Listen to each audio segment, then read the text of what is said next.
Je suis Alissa Rutkin, vous écoutez Autour d'un café, de la discussion jaillit la lumière.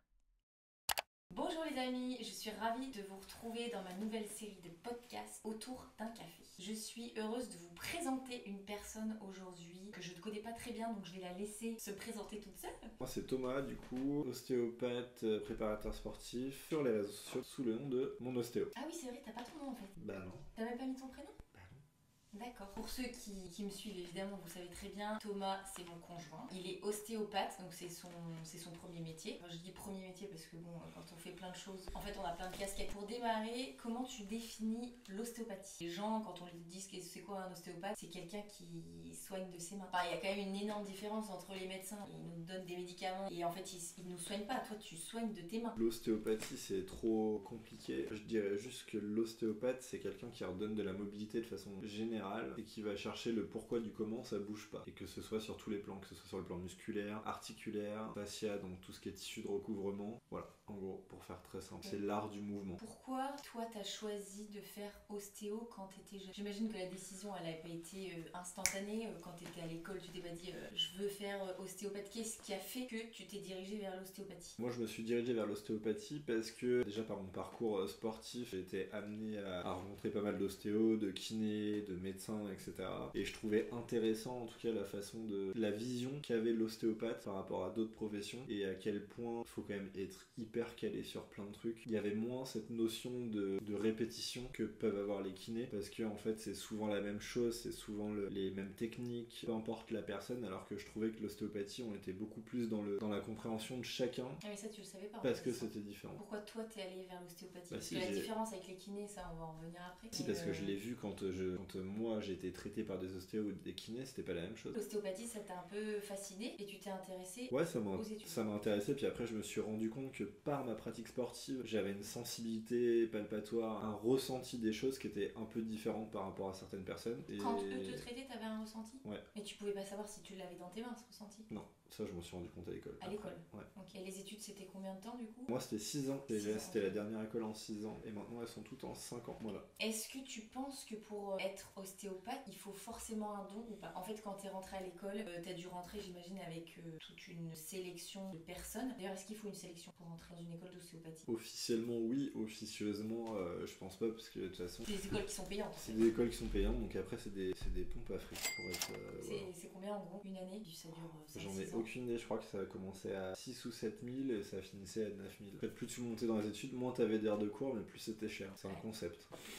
Ouais, d'accord. Soit t'as des parents qui peuvent t'aider à financer ça, soit tu fais un prêt étudiant. Il y en a beaucoup qui ont fait des prêts étudiants. Est-ce que c'est arrivé que tu commences avec certaines personnes dès le début? Je sais pas si déjà tu palpes la première année ou si c'est vraiment que... Si tu commences dès le début? Bah, c'est quasiment que de la pratique en fait au début. Tu vois des techniques qui sont très générales, t'apprends le ressenti des tissus, etc. Donc c'est un peu compliqué parce que faut ressentir les choses. On te décrit quelque chose que tu connais pas. Donc au début tu sais pas trop si t'adhères à ce qu'on te dit ou est-ce que toi vraiment tu ressens quelque chose et qui fait que du coup t'es vraiment dedans en fait ou pas quoi. Et il y avait cette histoire de mettre une feuille sous un papier, ressentir le cheveu en dessous. Nous c'était pas un cheveu, c'était des pièces. Mais oui ça c'est l'exercice classique, après ça se travaille. Après je pense qu'effectivement par rapport à ce que tu disais, est-ce qu'on a un don ou pas? Je sais pas si on a un don, en tout cas on a une certaine sensibilité qu'on a dès le départ, ça qui est je pense inné ou en tout cas qui est lié aux activités qu'on avait fait avant. Moi je pense que la sensibilité que j'ai elle est surtout liée au sport. On a des crampes, on a des courbatures, on a des trucs, on se met dans des états physiques. Moi j'ai fait des sports quand même où vraiment j'allais taper dedans. J'ai eu des sensations physiques que tout le monde n'a pas ou n'aura pas au cours de sa vie et du coup je pense que qui a jamais fait de sport, elle pourra pas savoir ce que c'est une crampe. Après c'est mon avis, c'est que je pense que c'est plus compliqué. En tout cas on n'a pas fait de sport. Quand on a des sportifs face à soi, de dire ah ouais non mais là je sais. Alors que quand on a eu beaucoup de traumas, quand on a eu un background de sportif, je pense que c'est plus facile de s'identifier, même si après chaque personne est différente. Chaque crampe va être différente sur quelqu'un, sera pas ressenti de la même façon, etc. Voilà. Il y a un gros misunderstanding entre les kinés et les ostéos. On entend tout le temps les gens dire j'ai mal au dos, faut que j'aille voir mon kiné. Les gens font vraiment pas la différence entre la kiné et l'ostéo. Alors que au niveau des études, c'est sensiblement pas du tout la même chose. Non, alors là on rentre sur un sujet. On rentre sur un sujet sensible. Je tiens à noter, c'est autour d'un café, mais monsieur ne boit pas de café. Ce sera une petite tisane. Petite infusion, chapeau melon, petit tape. Merci d'avoir sponsorisé cette vidéo. On sait que sur les réseaux sociaux, il y a un kiné qui est hyper présent et qui a vraiment démocratisé la kiné Major Movement, c'est ça, il s'appelle comme ça. Ouais. Il a écrit des livres, il est sur les réseaux sociaux. En gros, il explique ce que c'est son travail, ce qu'il fait, et c'est clair, assez simple et tout ça. Ouais, mais c'est pas vraiment de la kiné, c'est de la kiné améliorée. Pour voir ce qu'il fait, etc. On est passé. C'est pas. Moi, je travaille avec des kinés. Je pense que c'est ultra complémentaire de toute façon, que ce soit la kiné ou l'ostéo. Et du coup, après, je vais vous dire les différences. Oui, toi-même, t'as un cabinet et t'as ton cabinet et t'as... J'ai des kinés qui bossent avec moi et on s'envoie des patients. Il n'y a pas de guerre comme on peut voir parfois. C'est plus complémentaire que la même chose. C'est ça qu'il faut expliquer aux gens. Major Movement, il a vraiment... Après, je sais pas les formations exactement qu'il a faites, etc.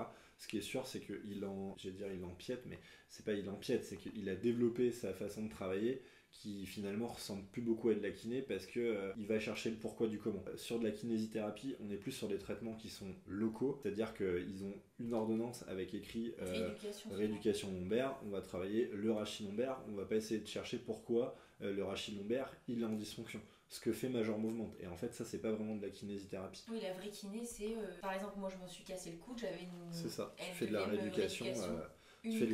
Après, il y a de la rééducation, il y a du renforcement musculaire. Au sein de la kiné, il y a plein de types de kiné. Vous avez la micro-kiné, il y a la thérapie manuelle qui ressemble énormément à l'ostéopathie, qui a été une branche qui a été créée un peu après. Voilà, en tout cas, il y a des choses qui, pour le coup, empiètent sur certaines professions, mais qui à la base en tout cas c'était pas le cas. Après un ostéo fait pas de la rééducation, un ostéo fait pas des massages, normalement c'est comme ça que ça marche. Mais après moi je trouve que ce qu'il a fait c'est chouette dans un sens où il était hyper médiatisé et du coup il apporte aussi en fait des conseils que pourrait donner un diététicien, il apporte des conseils que pourrait donner un coach sportif, même certains conseils d'ostéo. En fait il a un réseau social où il parle de bien-être de manière générale parce qu'il parle beaucoup, j'ai vu, de nutrition. C'est sûr qu'il parle pas vraiment de toute façon il démocratise le truc et le bien-être de façon générale, donc ça c'est sûr que c'est une bonne chose. De toute façon il y aura toujours des gens qui seront pour et contre, notamment l'aspect nutrition. Moi pour être bien diplômé en nutrition, il y a quand même tout le temps dans n'importe quel ouvrage, dans n'importe quelle étude, tout est son contraire à longueur de temps. Du coup de toute façon soit faut vraiment avoir le nez dedans quotidiennement et du coup faire au-delà d'être calé, c'est voir les nouveautés, voir les dernières études, etc. Ce qui est compliqué, et c'est pour ça que sur les réseaux sociaux, il y en a pas mal qui s'enflamment sur certains trucs en disant oh là là, qu'est-ce que tu dis, c'est des conneries et tout. C'est juste qu'il y a des études qui sont vraiment mises à jour en permanence. Des choses qui étaient vraies il y a 10 ans le sont plus aujourd'hui, etc. C'est valable dans l'ostéo, c'est valable dans la kiné, c'est valable dans la médecine, c'est valable dans plein de choses. Donc voilà. Et pour en revenir à l'ostéo aussi, la grosse différence avec la kiné, c'est que l'ostéopathie, par définition, c'est holistique. Ça veut dire que c'est la totalité du corps. Donc si vous allez chez un ostéo et qu'il vous traite que la cheville, en général, il y a un problème. Oui, c'est ce que j'allais demander justement. Est-ce qu'il y a des... Enfin, comment on peut reconnaître un bon ostéo et un mauvais ostéo? Parce qu'il y a une question qu'on pose souvent, et surtout aujourd'hui. D'après moi, l'ostéopathie, il y a quelques années, les ostéos faisaient beaucoup craquer. J'ai l'impression que c'est peut-être 5-10 dernières années, on va dire. Il y a eu beaucoup d'autres techniques. Alors, on parle du crânien, du tissulaire, du viscéral, des techniques beaucoup plus douces et qui peuvent correspondre et être appréciées par un plus grand nombre, que ce soit des personnes âgées ou sur les bébés ou ce genre de choses. En général, maintenant, j'entends, ou alors moi-même, une copine par exemple qui aimerait aller voir un ostéo, elle me demande tout de suite est-ce que ton mec fait craquer? Parce que j'aime pas qu'on me fasse craquer. Et j'ai l'impression que vraiment, ce phénomène de craquer, c'est vraiment antérieur et que les gens aujourd'hui, ils ont peur, ils aiment pas. Et à partir du moment où un ostéo craque, c'est qu'il est mauvais. Alors j'imagine que dans certaines, je sais pas, manipulations, il y a obligatoirement un crack qui va sortir. Mais toi, tu fais aussi beaucoup d'autres choses. Donc, est-ce que craquer, c'est mauvais? Est-ce qu'il y a des bons ostéos? Est-ce qu'il y a des mauvais? Les bons ou les mauvais, de toute façon, c'est valable pour n'importe quelle profession, que ce soit le système médical ou pas. Des médecins qui sortent premier de leur promo, il y en a qui sortent dernier, ils sont tous médecins à la fin, donc ça, c'est valable pour toute profession. Après, l'histoire de craquer ou pas, je pense qu'il y a... pour y avoir pensé, parce qu'on en a quand même pas mal parlé. Je pense que le principal souci, c'est qu'en fait l'ostéopathie s'est démocratisée. Avant, c'était appelé sous l'appellation de rebouteux, etc.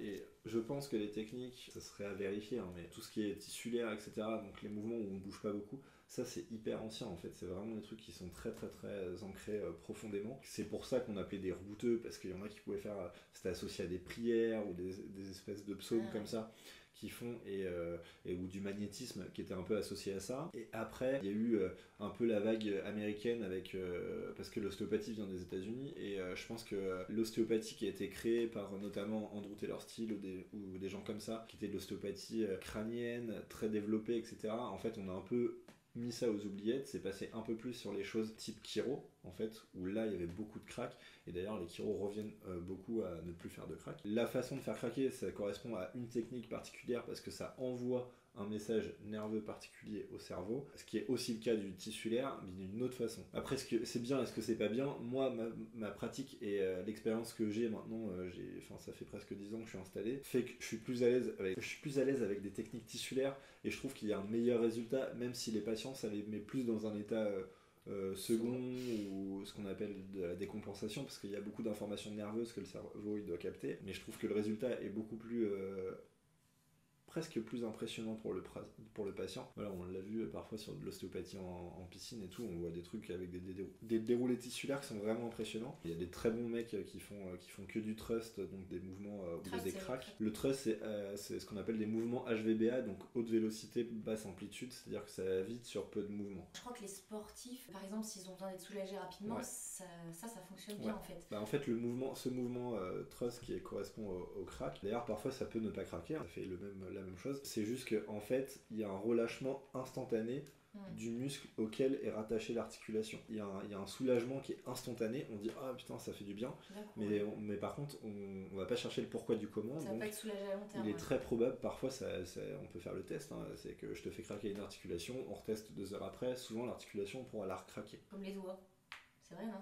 Par exemple. On les craque et puis 2 heures après on peut les recraquer. C'est ça. Donc c'est un peu la même chose, ce qui n'est pas du tout le cas en tissulaire. Il y a des ostéos qui sont très forts en tissulaire, d'autres qui sont mauvais en tissulaire. Je pense que chacun améliore sa pratique et va sur le chemin vers lequel il est plus à l'aise et en tout cas le plus performant, là où il a le plus de résultats. Et tu parlais de chiropracteur, on n'entend pas beaucoup parler. La chiro, c'est un peu la même chose. Grossièrement, c'est surtout des couloirs de pensée qui sont différents. C'est-à-dire que la chiro, on est plus basé sur la colonne vertébrale en elle-même. Donc chaque vertèbre correspond à une certaine douleur, etc. Et en fait, c'est des douleurs projetées. Donc un organe peut donner par rapport à telle vertèbre une douleur à l'opposé, etc. Mais en fait, il y a plein de choses qui sont comme ça. J'en sais rien, quelqu'un qui va faire un malaise vagal, c'est relié au nerf vague. Donc ça peut être le diaphragme, comme ça peut être les cervicales qui déconnent, etc. Enfin, c'est pas forcément parce que tu as mal à un endroit à l'instant T que la douleur elle vient d'ici. Par rapport aux médecins, il y en a eu un dernièrement, je crois que c'était Jimmy Mohamed. Quel rapport vous entretenez avec les médecins? J'imagine que ça, encore une fois, c'est pareil. Quand il y a un ostéo qui travaille par exemple dans un hôpital ou dans un cabinet médicalisé, c'est qu'il doit avoir sa place et que les médecins de cet endroit-là sont OK avec l'ostéopathie. Mais je pense qu'il y a toujours encore 50% qui sont pour l'ostéo, 50% de moins. Alors que bon, ça a quand même été prouvé que ça fait du bien aux gens. Quel est votre rapport avec les médecins? En sachant que toi, tu as fait, sur ta dernière année d'ostéopathie, tu as fait 1 an de médecine. J'ai côtoyé beaucoup de médecins. Tu as côtoyé beaucoup de médecins, t'en côtoies toujours. C'est quoi ton rapport avec les médecins? Moi j'ai un bon rapport avec les médecins parce que j'ai la chance d'avoir fait ma place entre guillemets où je suis. Et moi les médecins m'envoient des personnes, donc c'est quand même régulièrement, plusieurs fois dans la semaine. Ça n'a aucune valeur par rapport à la sécurité sociale, mais j'ai un mot avec écrit consultation d'ostéopathie avec monsieur un tel, machin, qui sont recommandés par les médecins. Donc forcément c'est gratifiant parce que ça veut dire que ce qu'on fait ça a quand même un impact et eux le voient. Voilà, après il y a toujours la part d'ignorance et je pense qu'il y en a beaucoup qui sont contre et qui connaissent très très mal l'ostéopathie et qui du coup on est d'accord, les médecins ils ne touchent absolument pas à l'ostéopathie dans leurs 8-10 ans de médecine. Non, de toute façon il n'y a pas beaucoup de... En termes d'anatomie, voilà quoi. C'est pas des champions. Un médecin généraliste, c'est pas son domaine de travail. Là, moi, je vois où je travaille, il n'y a pas beaucoup de médecins qui touchent les patients réellement. Oui, à part pour prendre le pouls en réalité. À part les prises de tension, voilà, les choses comme ça. Sinon, il n'y a pas réellement de palpation. Donc, en fait, c'est très compliqué. Et le nombre de fois où j'ai un diagnostic de sciatique et c'est pas une sciatique ou des choses comme ça, parce qu'en fait, ils essaient de faire rentrer les choses dans des cases, sauf que c'est pas toujours ça. Après, c'est pas forcément contre eux. C'est le système est compliqué parce qu'ils ont énormément de monde on prend pas le même temps avec les patients, etc. Donc le relationnel n'est pas le même non plus. Mais c'est dommage parce que dans leur carnet d'adresse, s'ils avaient un bon ostéo, ça serait logique que pour des douleurs, ce genre de choses que vous traitez, qu'ils envoient directement un ostéo au lieu de tout de suite dire il faut faire un IRM ou une radio alors que peut-être qu'il y aura rien là-dessus et que c'est dans votre domaine de compétences. Donc c'est un peu dommage, je trouve, que les médecins soient pas... Alors après, il y a ce fait que ça soit problématique parce que vous n'êtes pas remboursé par la Sécu. Heureusement, maintenant, il y a quasiment toutes les mutuelles qui prennent 1 ou 2 séances ou une centaine d'euros par an de remboursement. Donc ça va dans le bon sens quand même. Ça veut dire que... Ouais, il y a une évolution. De toute façon, il y a plein de pays européens, Belgique, Suisse, Italie, où de toute façon c'est remboursé et c'est reconnu. Je pense pas que ça arrivera en France parce que le système de santé en France il est au bout de sa vie, on va dire ça comme ça. Il y aura besoin de cette reconnaissance. Moi je compare toujours la médecine.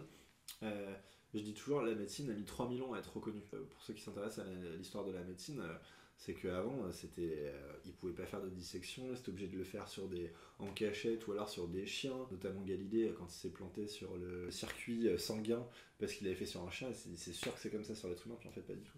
Mais il y a eu plein de choses comme ça qui ont été faites, quoi. L'ostéopathie aquatique, ça je t'en parle à toi parce que c'est un de tes domaines de compétences. Qu'est-ce que ça peut apporter à une personne en plus? J'imagine qu'il faut aimer l'eau, hein, déjà. Est-ce que c'est spécifique pour quelqu'un je sais pas moi, qui aurait des plus grosses douleurs articulières, ou pourquoi l'ostéopathie aquatique articulaire?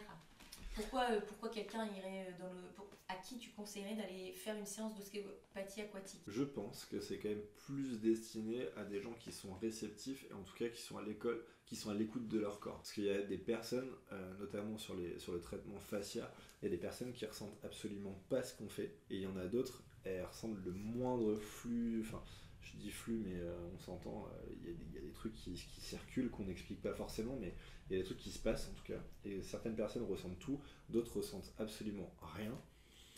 Celles qui s'en ressentent rien, c'est plus difficile quand c'est dans l'eau, parce que dans l'eau, on est vraiment sur des micro-mouvements, enfin en termes de pression en tout cas, il se passe pas grand chose. La mise en tension est la même, mais comme on est en apesanteur dans l'eau, c'est pas pareil.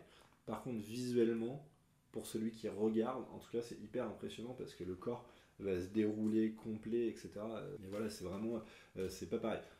Donc sur les polytraumatisés, sur les personnes où c'est plus compliqué, où il y a beaucoup d'émotionnel, de choses comme ça, ou tout simplement, de toute façon, quand il y a beaucoup de choses, quand on est dans l'eau, c'est plus simple pour diagnostiquer. Parce qu'en fait, les tests sont tout de suite voyants, alors que sur une table, on est ancré dans la table, donc on perd un peu de temps dans le diagnostic. Par rapport à une séance d'ostéopathie, tu lui poses des questions sur son passé, sur ce qu'il aurait eu comme blessure, tout ce qui lui est arrivé dans la vie, etc. Il y a une partie émotionnelle. Alors est-ce que tu poses des questions par rapport à l'émotionnel ou tout ça c'est quelque chose, parce que ça rentre beaucoup en jeu. Il y a une énorme part de psychologique et d'émotionnel, ce qu'on ne sait pas forcément. Un kiné il va pas rentrer dans notre vie privée et ce genre de trucs. Non, après le corps de toute façon est marqué par des cicatrices émotionnelles, ça c'est clair. Quand tu fais des séances, par exemple, tu peux arriver à voir qu'une personne a subi un viol, est divorcée, enfin ce genre de truc. T'arrives à savoir s'il y a des problèmes familiaux,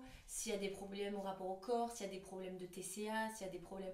T'arrives à voir ce genre de choses. Après, l'histoire du viol, c'est pas vraiment que j'arrive à voir. J'arrive à voir qu'en tout cas, il y a eu quelque chose d'émotionnel qui est sur les parties intimes, parce qu'il y a un ressenti dans la main qui fait que c'est verrouillé, mais c'est verrouillé d'une certaine façon, qui est un peu compliqué à expliquer, mais bref, c'est verrouillé d'une certaine façon, où effectivement, on peut supposer que... Après, c'est toujours pareil, c'est que tu rentres dans le truc, si tu sens que ça va te servir à quelque chose. Si ça te sert à rien dans la séance et que ça va pas déverrouiller, en tout cas l'origine du problème, ça sert à rien de rentrer. Après, oui, il y a toujours l'histoire du thorax, de voir si effectivement la personne est divorcée, ou en tout cas s'il y a eu une rupture à un moment donné émotionnelle qui a fait que ça a été marqué par le corps. Ça se voit super facilement. Il y a des choses comme ça qui sont liées. Enfin, même une fois, je me souviens d'une gamine, elle était harcelée à l'école, ses parents ne le savaient pas, et en fait, je l'ai vue comme ça. En la touchant, t'as su que... Ouais. Et les gens se libèrent facilement sur une table? Plus facilement quand ils sont dans tes mains que quand ils sont assis en sur fait, la chaise. faut sentir. Oui, ça c'est sûr. En vrai, au début, on pose ce qu'on appelle l'anamnèse, donc on pose des questions pour savoir un peu plus sur la personne, les choses comme ça, ce qui s'est passé, les antécédents, les trucs. En vrai, on s'en tamponne un petit peu, c'est plus pour noter dans le dossier au cas où il y a un pépin ou quoi que ce soit, mais en réalité, ça sert pas à grand chose parce que la majorité du travail, elle se fait debout quand le patient se déshabille, parce que tu vois la fluidité des mouvements, les trucs comme ça, comment il marche pour aller à la table. Déjà, tu as déjà pas mal d'informations. Ensuite, moi, j'avoue, je fais pas trop de tests de mobilité de façon générale parce que je m'en fiche un petit peu. On m'a appris beaucoup ça à l'école. Après, avec le temps, je le fais quand vraiment j'ai une incertitude sur quelque chose. Mais après, en général, je mets les patients sur la table et puis après, voilà, on commence à voir comment ça se déroule, comment ça bouge, la position du corps, comment il se met, etc. Et en fait, tout ça donne des liens de choses. Et en fonction de ce que je vais toucher, c'est un espèce de labyrinthe qui se suit, qui parfois donne l'illusion d'être comme ça. Et en fait, tu touches à quelque chose et hop, ça remet tout dans le désordre et on repart. En fait, on part sur un autre chemin. Et toi-même, du coup, tu renvoies aussi à des kinés, des psys. Ouais. Ouais. Bah, pas plus tard que ce matin, j'ai eu un enfant qui est très turbulent, on peut dire ça, qui en tout cas qui est dans une instabilité émotionnelle voilà, puis en fait ça lui faisait comme des spasmes et voilà, j'ai envoyé chez quelqu'un pour essayer d'un peu plus gérer les émotions, en tout cas lui donner les outils pour que même si l'ostéopathie l'aide, le libère mais momentanément, en tout cas ça tient pas dans le temps, et du coup d'avoir quelqu'un pour gérer les émotions plus voilà, et que quand je sais pas tu faire. sens que c'est compliqué avec du coup des enfants, parce que toi t'es diplômé, enfin tu t'es formé avec des enfants, Ouais. tu les prends déjà très très tôt, bébé. Jusqu'à quel âge tu les traites accompagnés et à quel moment t'estimes qu'ils n'ont pas forcément besoin d'être accompagnés dans la salle? Il n'y a pas vraiment Tu d'âge. disais que Après, les bébés t'aimais bien avoir quand même la maman ouais, ou... les bébés, enfin jusqu'à... En fait, ça dépend. Bah, les nourrissons, de toute façon, après, en dessous de 18 ans, on vit dans une société où c'est compliqué de pas avoir les parents parce que s'il se passe quoi que ce soit, c'est compliqué. Après, généralement, ce qui se passe, ça m'est déjà arrivé sur des enfants de 5-6 ans, de devoir faire sortir les parents parce que... en fait, il était dans un blocage et que ça ne travaillait pas, quoi. Et puis, après, les discours sont pas les mêmes quand il y a les parents ou pas. Ouais. Et du coup, voilà, ils après, cachent des choses à leurs parents, de ouais, toute façon. après c'est plus, c'est du ressenti, si tu sens que c'est ok, si tu ressens que c'est pas ok. Il n'y a pas quelque chose de vrai à chaque fois, quoi. Ouais. Et t'es quand même dans le droit quand tu les prends sans leurs parents, en fait? J'en ai aucune idée. Ouais, non, mais Je c'est sais vrai pas que du c'est tout. pas... ouais.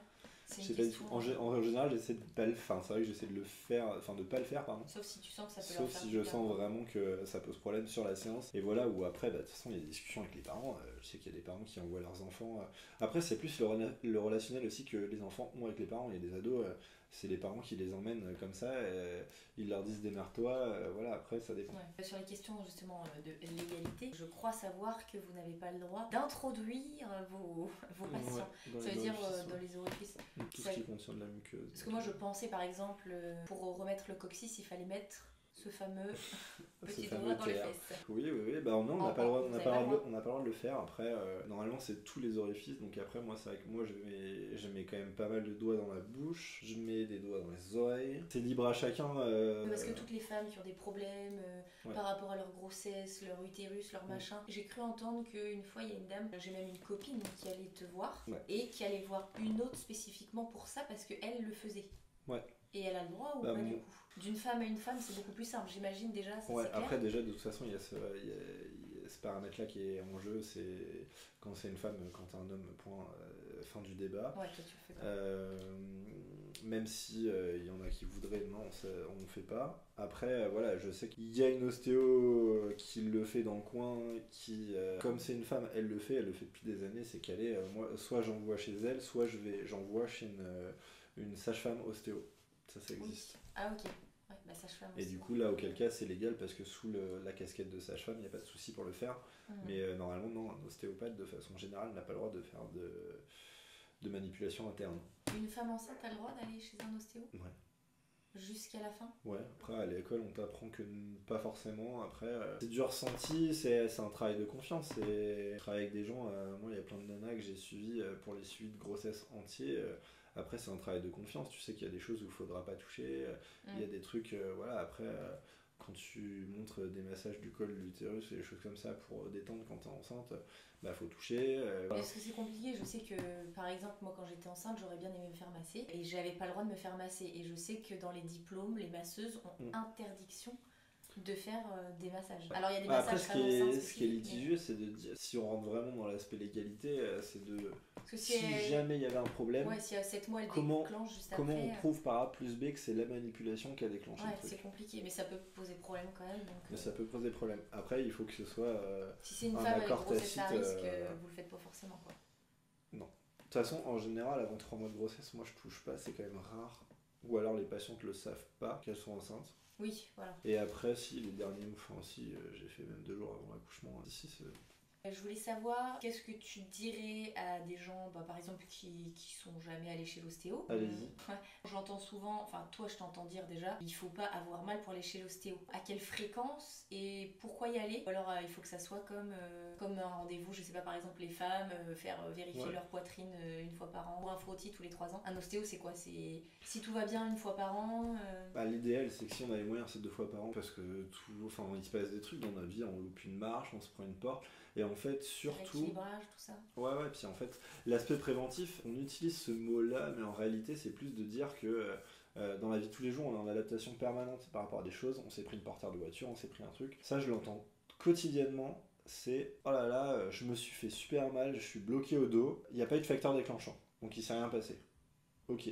Et finalement, quand on creuse un petit peu, il y a 2 mois, en fait, j'ai eu une douleur pendant 3 semaines, machin, ici, ok, mais en fait, c'est parti tout seul. En fait, il y a ce phénomène de compensation. Il y a ce phénomène de compensation qui arrive en jeu et qu'en fait, notre corps s'adapte à la douleur, il prend un positionnel et si à un moment donné, le corps il lâche, c'est qu'il y avait déjà des choses derrière, d'où l'intérêt en fait de dire ok je vais aller vérifier un peu avant, même si je sais pas si réellement ça empêche le blocage, c'est juste si jamais il y a un gros truc, ça permet quand même de... Et ça me fait penser cette fois où j'ai cassé mon coude, j'avais une écharpe et en fait le fait de me tenir comme ça, j'étais crispée, donc j'ai commencé à avoir des douleurs à l'épaule, après j'avais des douleurs au dos, et en fait le fait de pas être naturel et de faire un truc qui va pas, en fait on se bloque et ça bloque tout quoi. C'est ça. On peut avoir des petits tips pour se soigner tout seul, par exemple je me lève, j'ai dormi sur mon oreiller très très mal, je me réveille torticolis. Est-ce qu'il y a des mini techniques qu'on peut faire tout seul? Après, tu vas peut-être me renvoyer directement sur ton TikTok et ta chaîne YouTube. Non, si, il y a plein de trucs. C'est voilà, que je monte plein de trucs. Non, mais c'est le mouvement en fait. C'est le mouvement d'être en capacité, en tout cas, d'analyser que là ça fonctionne pas. C'est des trucs tout bêtes, mais je lève mon bras gauche, ok, ça me tire où? D'accord, là ça me tire ici. Là, là ça me tire pas du tout. Ok, donc déjà j'analyse que là, cette épaule-là, elle fonctionne peut-être un peu moins bien. Pourquoi? Ensuite, j'essaie un autre mouvement, je regarde. Et en fait, d'apprendre à connaître son corps et à l'analyser permet aussi de cibler ce qu'on doit étirer ou pas, parce que finalement, c'est redonner de la mobilité à des choses. Après, il y a des cas où, j'en sais rien, il y a une prothèse de hanche, une prothèse de genou, j'en sais rien, un truc qui fait que, de toute façon, la mobilité, elle est figée. Il va falloir travailler autour pour enlever les problèmes avec ce truc-là. Donc, on sait que de toute façon, après, il y aura une chronicité d'adaptation pour faire court. J'allais dire, il est pas bon monter, mais tu bois quand même. Ouais. Non, mais il y a 50 000 trucs à dire. Après, c'est des domaines qui sont passionnants et qui sont sans fin. Je pense profondément que de s'étirer, que d'apprendre à connaître son corps, de travailler la mobilité, en tout cas, c'est la clé pour la fin des douleurs chroniques et voilà. Et puis même l'arthrose, les trucs comme ça, on voit toujours un paquet de trucs au quotidien. Il faut bouger, quoi qu'il arrive. C'est ça, t'as des conseils. Toi, à côté de ton diplôme, t'as fait un an de médecine, t'as fait un diplôme universitaire en nutrition. Si on t'emmerde, tu me dis. Non, je suis fatiguée. Tu vois, c'est ça, il fallait boire du café. Bois pas de café, bois pas de café. Et du coup, tu as fait aussi un diplôme de coach sportif. Donc j'imagine que quand tes patients ont des douleurs et puis qui reviennent tout le temps pour les mêmes trucs, le dos, le machin, tout, tu dois avoir énormément de conseils. Est-ce que l'alimentation et le sport, c'est le nerf de la guerre? Peut-être. Non, je dis peut-être parce que je crois de plus en plus au psy. Comment ça aussi? Je te parle de nutrition là. Ouais, non mais parce que tu disais les douleurs et tout, et je crois de plus en plus que le psy a un impact sur le corps qui est inimaginable. Alors ça c'est vrai, on est à fond dedans. Enfin moi en ce moment je découvre. Toi tu découvres pas, tu connais ça parfaitement. Moi, je découvre le développement personnel. Je suis en train de découvrir, le Miracle Morning et tout, je suis en train de découvrir la vie, là, c'est incroyable, je suis fan. Déjà, de se dire des choses positives, d'arrêter de dire « Oh, je suis fatiguée, oh, j'ai mal au dos, en fait, d'être négatif, je pense que ça influe sur la santé et tout ça. Et d'avoir un côté positif, de se réveiller et faire des affirmations, voilà, par exemple, de s'écouter, d'écouter son corps, de se faire plaisir.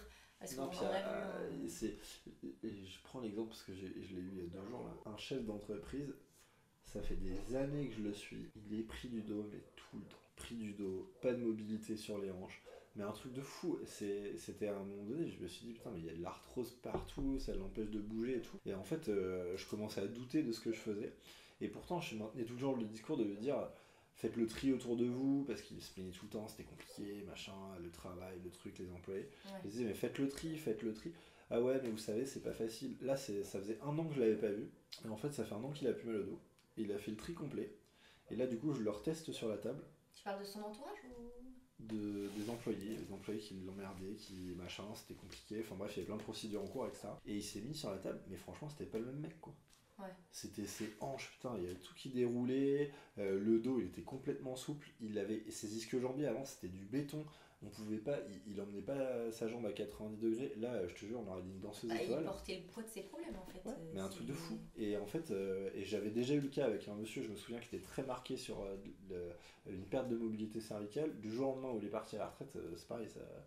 C'est incroyable. Ouais. Et du coup, oui, la nutrition, oui, l'eau c'est important, bien manger c'est important, faire de l'exercice c'est important, faire du sport, apprendre à se connaître. Et je pense que tout ça fait que de toute façon le corps humain est compliqué, mais c'est une machine plutôt bien faite et ça contribue. Mais je pense qu'effectivement, l'aspect positivité et de s'entourer de bonnes personnes, de faire le tri autour de soi, etc., sans rentrer dans des trucs hyper perchés, je pense que ça fait...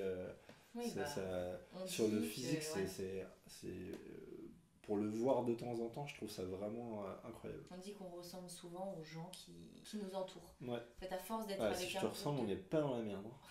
J'imagine qu'on doit avoir quand même un effet positif l'un sur l'autre, mais on ressemble, quand on vit avec un groupe de personnes, on y ressemble de plus en plus. Donc je pense que c'est important de faire le tri, de bien s'entourer, d'être positif, d'apprendre à s'aimer, même si c'est hyper difficile.